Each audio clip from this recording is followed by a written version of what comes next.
Thank you. Wonderful to be here. Yes. So I've been working on financial abundance for a while. I've had some great manifestation success with that. And I've now got 2 businesses that both could be very financially lucrative. Are they fun?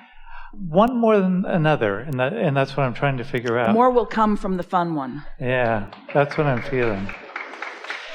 In other words, you don't need to give up one for the other, but if one isn't fun, it's messing with the other.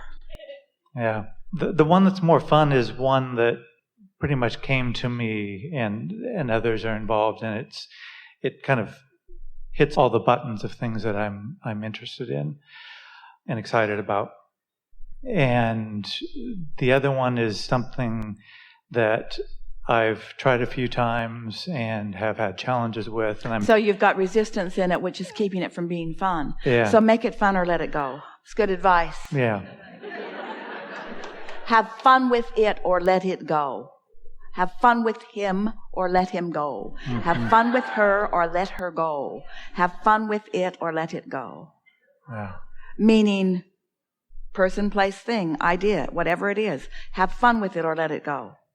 As long as you're having fun with it, then the momentum is positive and it will get better and better.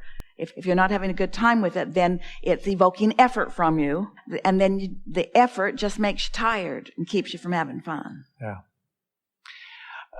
I'm feeling too, that maybe some of my conflicting thoughts around it are around my coming into alignment with financial abundance in general.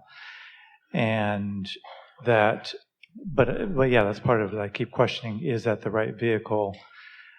Do I need to change it in some way? Well, find the vehicle and make it right. Mm-hmm. You're not in a unfun way looking around for the right vehicle, and when you find it, you feel fun. You get fun, find a vehicle, and your fun makes it right. Mm-hmm. Yeah. Source energy can flow toward anything, and when source energy flows, this is what happens when source energy flows to something through you. It expands, it becomes more interesting, it gathers more cooperative components, it gathers momentum, it becomes more. That's just what happens with your focus. And so if something's already got your focus pinched off because you already have beliefs about it that aren't letting it flow, then sometimes it's just easier to let it go and give your attention to something else. We can tell that we're having a pretty strong conversation about effort versus trusting, about letting it be rather than making it be. And it's also a strong conversation or evidence of a belief. It's sort of like pushing the noodle. It's the difference between allowing it to unfold and trying to make it unfold. And there's a belief within you, it's within a lot of people, that says, my attention to it and my effort factor are what are going to make this go.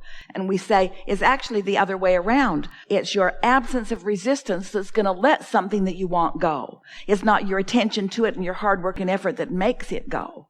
And people don't get that because there is a certain action factor that does make the difference. In other words, you could line people up with something to move from one place to another, and a strong person could pick it up and move it faster than a weaker person. Someone more determined is going to move that physical thing further. But that's not the game you play in. You're playing in a game of higher stakes with faster currents and energies and bigger repercussions and bigger results than just moving something from one place to another. So don't let yourself be confused about what a little bit of mediocre action can accomplish in relationship with what true alignment to the energy that creates worlds can accomplish.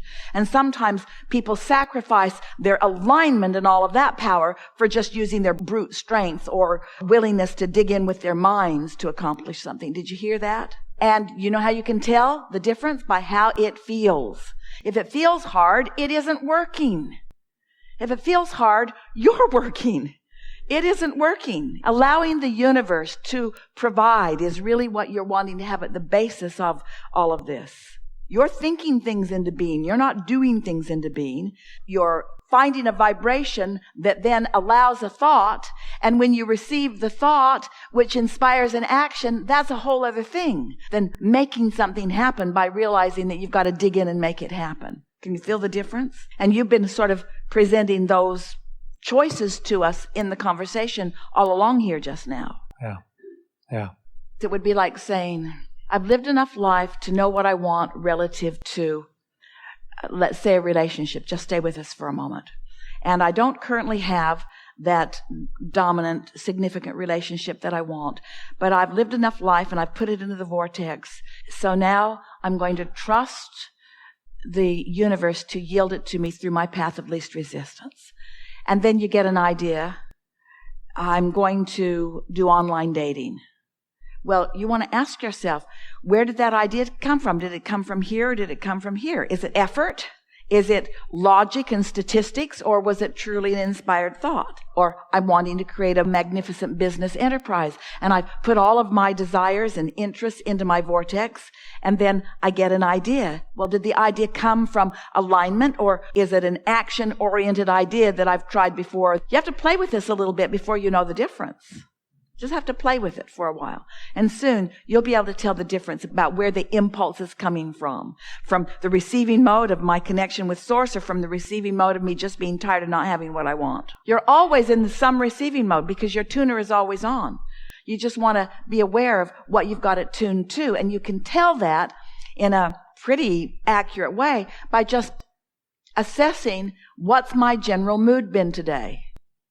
If I've been just sort of awkward in my being and ornery and disappointed about life and discouraged and halfway depressed, it's a pretty good sign that every idea you got came from here, not here. What's my mood? And if that's been your mood, then when you go to bed tonight, say, I'm going to leave these thoughts and these moods somewhere else, because while I sleep, the momentum of all of that will subside. And when I awaken, I'm going to be in a new place. And then when you wake up, acknowledge that you're in a new place. And if you can find time to meditate for 15 minutes, and we know you can, quiet your mind and reset yourself, and then notice how this day plays out. We've been talking about meditation with you all a lot today, and we know that these are only words to you until you've actually quieted your mind and gotten to that place where you are actually feeling detached from your body, and where you can actually feel yourself feeling different than you have felt in terms of consciousness, and where you're detached enough that you really can't tell your toe from your nose. In other words, you can feel that you're in that different space, and then an idea occurs to you and feels good when it occurs, and then produces really good experience as you follow through with it. Until you've actually had that experience, then you don't know what we're talking about here. You haven't personally and consciously accessed the energy that creates worlds for your personal creation. And so Esther's been noticing there are a couple of people in her life that she really likes a lot and thinks a lot about, and they are often presenting to her a conundrum that they can't quite work through. And she's been wanting so much for them to discover the magic and the clarity and the power of meditation, but they just don't quite go there. They just don't quite go there. Someone gave her a really good analogy the other day. It's like getting in your car to go somewhere and refusing to bring your keys. So you almost got it all right. You went to the garage, you got in the vehicle, you opened the garage door, but you refused to bring your keys. Something more? Part of what I'm dealing with is in the one that the business that's fun is also in line with some of the cause-oriented work that I've done. And I'm kind of at a point in my life where I've been doing a lot of nonprofit work, advocacy around causes that I'm passionate about. And now I'm moving into something that includes more financial abundance. And I don't want to totally give up the cause and bringing about something I'm feeling good about bringing to the world. And so the fun one, checks all those boxes as well. The other one checks some of them. It's definitely bringing some good, but it's not anything momentous. So what you're saying to us is, I have a lot of thoughts about this one, and I'm not willing to give up all of these thoughts that I've had about this one, but I want it to respond differently to me, even though I'm pretty much thinking the same thoughts that I've always thought about it. So I'd like it to be different than it has been being, even though I want to think about it in the same way that I've been thinking about it. Yeah. And you just can't get there from there. But there is something that we want to give to you that we think might free you from this sort of mismatch of thoughts. Often, because you are born from this pure positive energy, knowing your value and wanting to get in, mix it up, and uplift. When you come into your physical bodies, you are such collective consciousness coming in that you have, hear this, it will help you so much. You have a very personal relationship with so many other humans because you are this collective energy coming into so many bodies. Does that make sense to you? And because you are this collective energy coming into so many bodies, you then, in a sense, have a stake about how they do. You care about how they do. You've all come together and you've all come to play together and you all want joyous co-creation together. And that translates into our message to you when we say you are an uplifter to the very core of your being, which means you care about getting yourself into a place where you can be of value to others. And they feel the same way about you too. So as you come into your physical bodies, it is natural for you to want to uplift. It is natural for you to want to make a difference. The message that we keep bringing to you over and over again is that you make the difference by reconnecting to this same energy, not by getting all mixed up in the variety of wants and needs that surround you. And so what happens as groups of people like you gather who are consciously aware that you are teachers to the core of your being. You call yourself healers and teachers and uplifters. In other words, these are the labels that you give to yourselves. You come, you don't mean to, it's just sort of a natural byproduct of this mindset that you gather up. You come into an attitude of service. You want to be of service to others. And we want you to understand why there are cross currents in that attitude of service. Because I've come to serve others. What's the basis of it is, I'm going to find my connection and I'm going to do for you what you haven't figured out how to do for yourself. Which sort of flies in the face of your actual intent to come together and be uplifters. Can you feel the cross current in that? We could write 15 or 20 books. We could do it all today, in fact, about what service is and why it usually doesn't work for the one who is serving or for the one who is being served. Because when you say to someone, I do this for you because I see you can't do it for yourself, it's kind of like, thanks a lot. Thanks a lot, but I'll take it anyway.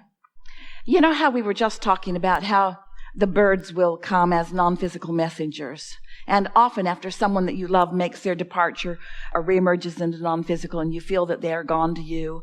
And often their non-physical beingness will engage a bird or some other nice available critter to bring a message to you.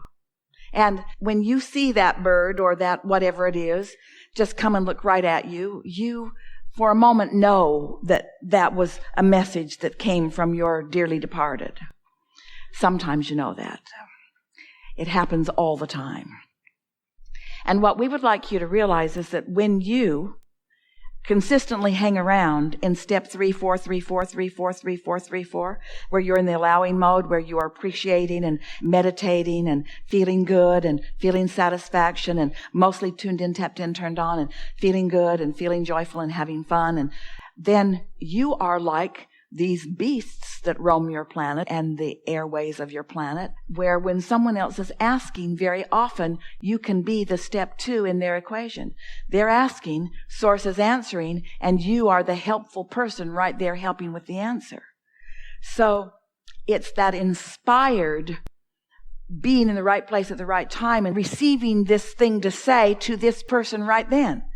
You see what we're getting at? That is the ultimate service that you could offer to anyone. So what we're really saying to you is, unless you're in the receiving mode, you cannot be of service to anyone. And when you are in the receiving mode, you're thriving in all ways. So sacrifice and not letting yourself thrive in all the ways you want to thrive never can put you in a place of service to anyone else that's of any value. You got to be thriving to really serve. You've got to be thriving to really be of service. Because if you're not tuned in, tapped in, turned on, you don't have anything to give anyone except some hard work and action and sacrifice, which does not amount to very much. That's helpful, isn't it? Very. Yeah. Thank you. Yeah.